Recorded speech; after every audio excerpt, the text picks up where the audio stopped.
to progress technologically, I swear by Allah, faster than its growth in technology, it is retrogressing morally and spiritually. While life seems to become easier theoretically, in theory when you analyze life today, we have such advanced modes of transport, such easy ways of communication. In theory, life seems easier than previous times, but practically life has become more challenging than the previous times. Tension, depression and frustration has, wallah, become the order of the day. Happiness, joy and prosperity is something of the past. The very fears that haunt the mind of every individual, that are ever lurking. I must never become poor. I must never be diagnosed of cancer. This must never happen. The fears that are ever lurking in the heart and the mind of every man is sufficient depression in the life of every person. The only way to avert financial depression, the only way to avert and divert financial depression is to convince yourself that Allah is the sustainer. When you've convinced yourself that Allah is the sustainer, now the fluctuation in the currency, the fake predictions of the economists, the competitors in the market will not make a difference to you.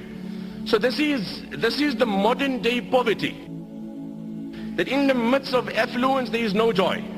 In the midst of comfort and luxury there is absolutely no joy. Nabi alayhi salam then said in the riwayat of Ibn Hibban, إِنَّمَا الْغِنَى غِنَى الْقَلْبِ وَمَنْ كَانَ الْغِنَى فِي قَلْبِهِ فَلَا يَضُرُّهُ مَا لَقِيَ مِنَ الدُّنْيَا. No, Abu Zar, wealth in essence is the contentment of heart. And no Niagara Falls and no Victoria Falls can give you that contentment that is divine from Allah. وَمَنْ كَانَ الْغِنَى فِي قَلْبِهِ. The one who has contentment in his heart, فَلَا يَضُرُّهُ مَا لَقِيَ مِنَ الدُّنْيَا. Then no amount of calamities and tragedies will harm this man, will depress this man. Nothing in this world will depress this man. Like they say, money can buy a house but not a home. Money can buy you a bed but not sleep. Person can be sleeping, on water bed, as they say. Insomnia is a medical condition that's only growing in the world. Deprived of sleep. And on the other hand, there is a beggar, a pauper, sleeping under the tree in mid-traffic. The people are driving, people are busy, engaged, and he's enjoying the divine sleep of Allah in the shade that Allah has provided. I swear by Allah, the greatest contributing factor to depression is guna. Ask that young boy who after he takes a pill and he's on a buzz and he's on cloud 9 and he's floating somewhere else, as soon as he becomes sober, he goes through such depression that he's left with one of two options. Either he commits suicide or takes a pill again. There's no other choice in the life of that young boy. This is nothing. These antidepressant tablets, that is escapism. You are hiding the reality. You are disguising and camouflaging. You are not solving. You are not soothing. It's like a person went to a particular motor mechanic. He had a problem in his car. He says, you know what, as I'm driving, there's this very strange and peculiar sound coming out, and I can't trace the problem. So the motor mechanic had a look at the car, but he couldn't trace the problem. He says, you know what, I can't really find anything, but I got a way out. I can solve the problem for you. If it really bothers you while driving, just put your radio a bit louder. If the noise bothers you, just put your radio, and I promise you your problem will be solved without any money. I swear by Allah, that is antidepressant tablets. You have solved no problem. You have only camouflaged it, you've disguised it. The problem remains. Become sober and it's worse than what it was. Like they say, having Allah on your side does not mean sailing on the ocean with no waves.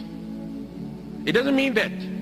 But having Allah on your side means sailing in such a ship which no storm can sink. That is what it means. It doesn't mean you will not have storms. You will have storms, you will have waves. But when you have Allah on your side, no storm will sink that ship. It is contentment. Grab onto it. I swear by Allah, if you have it, you're a king without a throne also.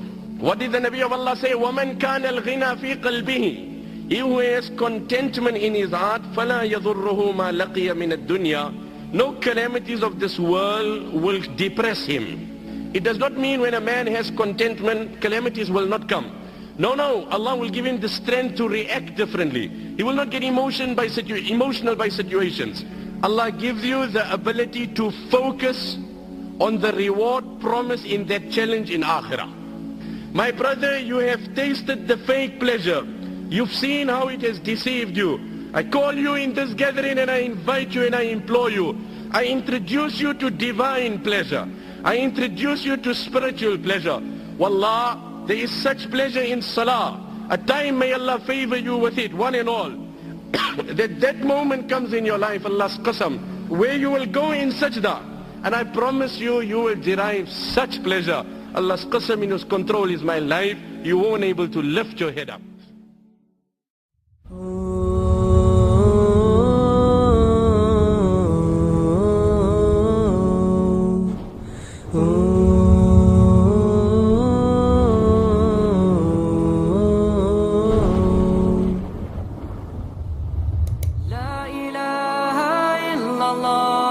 Muhammadun Rasulullah alayhi salatullah wa alihi wal ahibba. La ilaha illallah Muhammadun Rasulullah alayhi salatullah wa alihi